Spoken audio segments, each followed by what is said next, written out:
ఏలూరు జిల్లా దెందులూరు నియోజకవర్గం పెదవేగి మండలం సాంఘిక సంక్షేమ శాఖ హాస్టల్ను సందర్శించిన చింతమనేని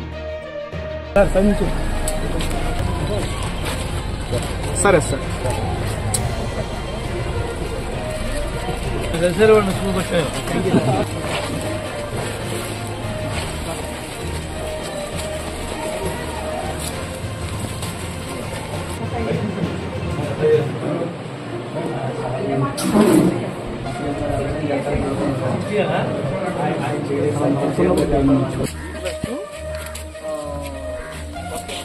సెక్షన్ ఇచ్చారు మనకి కొత్త సెక్షన్ ఇచ్చారు.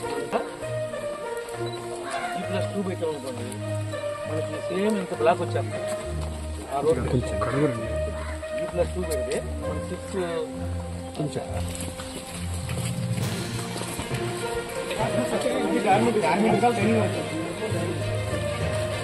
ఇంజిలొచ్చా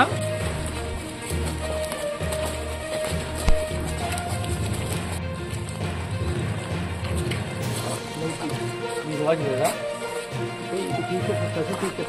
ఏ స్కూల్లో ఉంటావా? ఇవన్నీ ఏంటి నీ బాధ్యత లేదా? నువ్వు స్కూల్ అంతా విజిట్ చేయవా? ఈ చెట్లు ఉన్న నీడకి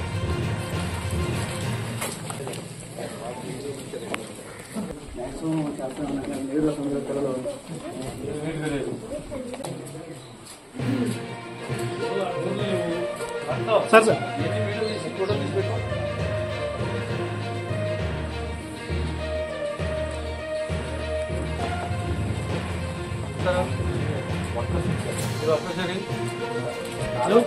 ఉండాలి కదా మీరు వర్కర్స్ మీరు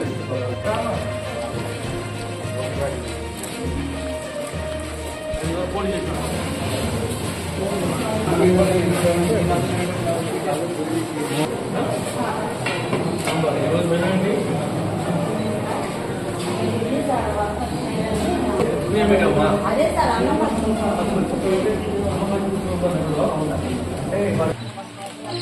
ఎవరు సప్లై రావడేది?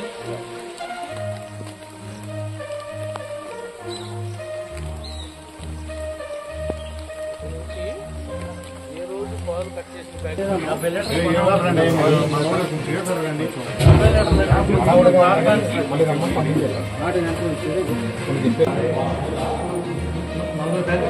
పిల్లలకు పాలు బాగున్నాయా?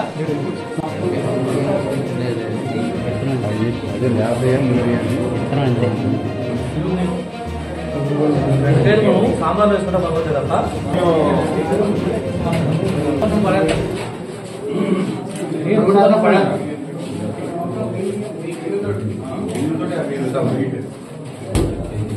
అలాంటి ఇన్స్పెక్షన్ లేకుండా పర్యవేక్షణ లేకుండా ఈ రకమైనటువంటి పద్ధతుల్లో మీరు నడిపేటట్టయితే కనుక చదువుకోవచ్చు. మీరు కూడా బెండకాయలు ఏంటి, ఆనకాయ ఏంటి, రోడ్డు పక్కన పడేసి కాయలు కొన్ని కొద్దికొచ్చి పిల్లలు పెడతారా మీరు?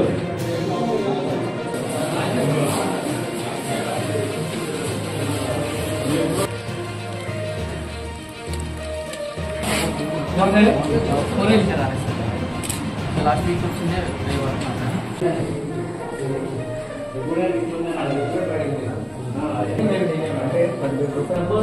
గవర్నమెంట్ పంపించాల్సిందా? వాటర్ ప్లాంట్ మామూలు ఇంటర్వ్యూ టైంలో ఆ టైంలో మళ్ళీ మంచి చేస్తారు కదా.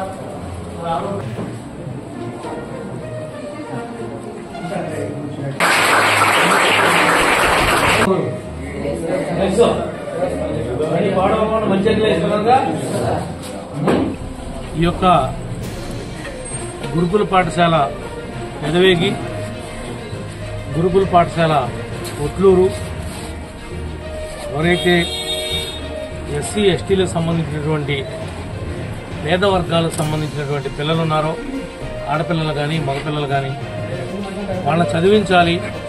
చదువుతోనే వాళ్ళ యొక్క అభివృద్ధి సాధ్యపడుతుంది అనేటువంటి విషయాన్ని గట్టిగా నమ్మినటువంటి వ్యక్తి స్వర్గీయ నందమూరి తారక రామారావు గారు. ఆయన పెట్టినటువంటి ఈ గురుకులాలే ఈనాడు నడుస్తూ ఉన్నాయి.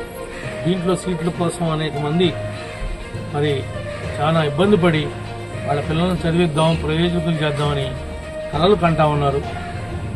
ఇప్పుడు పెదవేగిలో ఉన్నటువంటి 650 మందికి సరిపడా మగపిల్లలకి 5th క్లాస్ నుంచి ఇంటర్మీడియట్ వరకు ఉంది.